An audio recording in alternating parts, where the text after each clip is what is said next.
इस सेंटेंस में आ जाओ एक कॉन्सेप्ट के ऊपर, एस्केप द पुलिस। इसकी जगह एस्केप फ्रॉम द पुलिस क्यों नहीं हो सकता था? एस्केप फ्रॉम द पुलिस भी तो हो सकता था ना, क्यों नहीं हो सकता था? देख लो, छोटा सा कॉन्सेप्ट है, एक बार समझोगे तो समझ में आ जाएगा। एस्केप का मतलब होता है किसी ऐसी चीज़ से बचना, कैसी, जिस चीज़ तक आप अभी पहुँचे नहीं हो या वो चीज़ आप तक नहीं पहुँची है। एस्केप फ्रॉम का मतलब है किसी चीज़ के चंगुल से बचना, मतलब किसी ऐसी चीज़ के जिसके चंगुल में आप आ गए हो ना, जिस चीज़ के साथ आप फंसे हुए हो, अब वहाँ से बचने की कोशिश करो तो एस्केप फ्रॉम। तो एस्केप फ्रॉम का मतलब यही है, इसके बाद कोई दूसरी चीज़ लगेगी, आप बताओगे हम इससे बच रहे हैं, इसके चंगुल से निकल रहे हैं। एस्केप के बाद सीधे सीधे कोई चीज़ लगाऊंगा मैं, तो उसका मतलब ये होगा मैं इस चीज़ के पास ही नहीं गया। जैसे कोई आदमी है, जैसे चलो पहला वाला मैं सेंटेंस आपको करके दिखा देता हूँ, दूसरा तीसरा आप खुद करना। द अक्यूज्ड एस्केप्ड और एस्केप्ड फ्रॉम द प्रिजन। यहाँ स्क्रीन को पॉज करो, इसी जो है ना लॉजिक को लगाओ और मुझे बताओ एस्केप्ड आएगा या एस्केप्ड फ्रॉम आएगा। चलो कोशिश जरूर करना। अगर अक्यूज जो है एस्केप कर गया प्रिजन से, तो इसका मतलब क्या होगा, वो कोर्ट रूम से ही प्रिजन जाने से बच गया। कोर्ट के अंदर ही उसने जज को पैसे वैसे खिला दिए और जो है ना जेल में नहीं गया, मामला हो गया बड़ी रफा दफा। मतलब एस्केप हो गया प्रिजन से, प्रिजन के अंदर कभी गया ही नहीं, प्रिजन के चंगुल में कभी फंसा ही नहीं। अच्छा, यहाँ पे अगर मैं एस्केप्ड फ्रॉम लगाऊं, मान लो एस्केप की जगह एस्केप्ड फ्रॉम लगाऊं, इसका मतलब क्या है, अक्यूज पहले प्रिजन में गया, फिर प्रिजन में उसने सुरंग खोदी, खोद करके उस सुरंग के जरिए बाहर आया और भाग गया। समझ गए? तो अब ये प्रिजनर है जो एस्केप फ्रॉम प्रिजन करके गया है, जेल को तोड़ के भागा है। समझ रहे हो ना?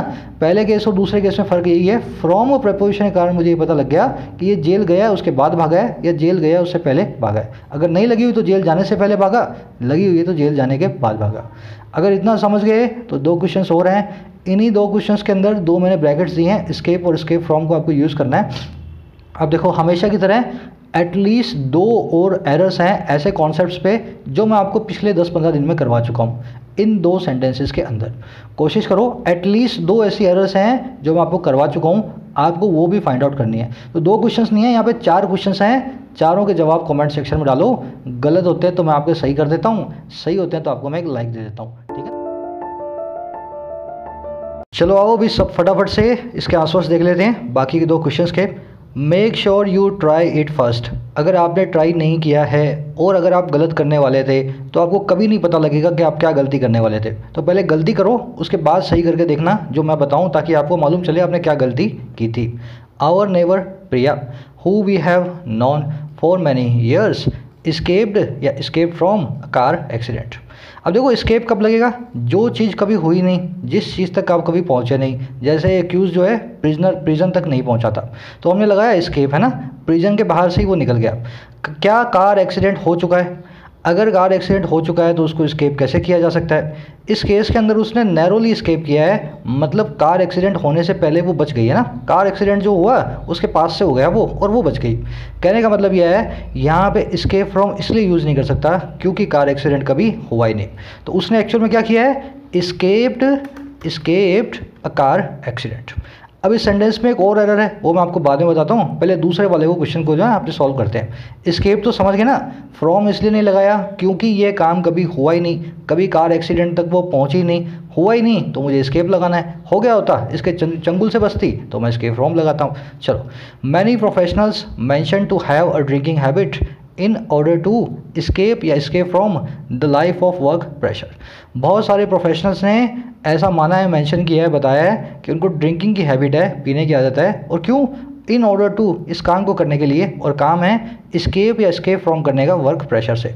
अब ये बताओ, प्रोफेशनल्स हैं, वर्क तो वो करते हैं, प्रेशर भी उनके ऊपर रहता है। आप क्यों पियोगे रात में? आपकी हैबिट क्यों होगी? अगर आपके पास दिन में प्रेशर होता है, उस प्रेशर को भुलाने के लिए आप रात में पीते हो, है ना। कहने का मतलब समझ रहे हो ना मेरा? उनको दिन में प्रेशर रहता है काम का बहुत, तो रात को पी लेते हैं। तो दिन में प्रेशर रहता है तो किसी चीज़ से एस्केप फ्रॉम कर रहे हैं वो। अगर प्रेशर होता ही ना, प्रेशर के अगर कोई ऐसी चीज़ फ्री होते कि दिन में प्रेशर ही ना हो उससे उनको, है ना, वर्क प्रेशर उनको फील ही ना हो, तब तो मैं एस्केप यूज़ करता। पर वो क्या, दिन भर काम करते हैं, वर्क प्रेशर से निकलते हैं, रात में उस वर्क प्रेशर को भुलाने के लिए, एस्केप फ्रॉम करने के लिए वो रात में पीते हैं। तो क्यों आएगा एस्केप फ्रॉम? क्योंकि ये काम दिन में हो रहा है, इस चीज़ तक वो दिन में पहुंच रहे हैं, इसलिए हम यूज़ करेंगे एस्केप फ्रॉम को। अब देखो यहाँ पे आप जिद भी कर सकते हो सर एस्केप क्यों नहीं लगाएंगे, हो सकता है उनको प्रेशर होता ही ना हो, लगा लो, पर लॉजिकली एस्केप फ्रॉम ज़्यादा बेटर है क्योंकि दिन में प्रेशर रहता है, सबको पता है, प्रोफेशनल्स वही हैं जो दिन में प्रेशर झेल करके रात में पीते हैं। अब आ जाओ इसके अंदर के एक्स्ट्रा ग्रामर के अंदर जो मैंने कॉन्सेप्ट्स आपको दो पूछे, दो अलग एरर्स हैं जो मैंने पुराने कॉन्सेप्ट्स की आपसे जो पूछ चुका हूँ ऑलरेडी, है ना। देखो पहले वाले सेंटेंस में Priya who we have known, we यहाँ पे सब्जेक्ट है इस हैव नॉन वर्ब का, है ना। अगर वी सब्जेक्ट है तो हु यहाँ पे सब्जेक्टिव केस में आ सकता है। हु या हुम आपको तब चूज़ करना होता है जब आपके पास उस क्लॉज के अंदर एक एक्स्ट्रा वर्ब बची हो बिना सब्जेक्ट की। ये मैं कॉन्सेप्ट आपको करवा चुका हूँ ऑलरेडी। यहाँ पे वी जो है इस हैव का सब्जेक्ट है, इस वी हैव को देने के लिए हमें एक सब्जेक्ट ऑलरेडी मिल गया है, तो इस हु को देने के लिए दूसरी वर्ब हमारे पास नहीं है। अगर वर्ब नहीं है तो हमें यहाँ यूज़ करना होता है हुम को। आई थिंक समझ गए होगे, ऑलरेडी मैंने फॉर्मूला की तरह आपको बताया, एक्स्ट्रा वर्ब हो तो हु, अगर एक्स्ट्रा वर्ब ना बचे तो हुम। दूसरे में mention to have a drinking habit, mention, admit, है ना, अवॉइड, ये सब के सब क्या लेते हैं, अपने बाद लेते हैं वर्ब की ING form. First category of verbs, 5 categories में फर्स्ट कैटेगरी ऑफ वर्ब्स। तो many professionals mentioned to have नहीं, हैविंग अ ड्रिंकिंग हैबिट। तो ये दो एडिशनल कॉन्सेप्ट थे ऑलरेडी जो एरर्स मैं आपको करवा चुका हूँ, मैंने इनको डाल दिया है ताकि आप पिछला भी रिवाइज करते रहे मेरे साथ। If you understood this concept, please give the video a thumbs up. These concepts are done during the editorial videos on our channel every day. You can join me in those videos as well. Please consider subscribing to the channel if you haven't already. Signing out.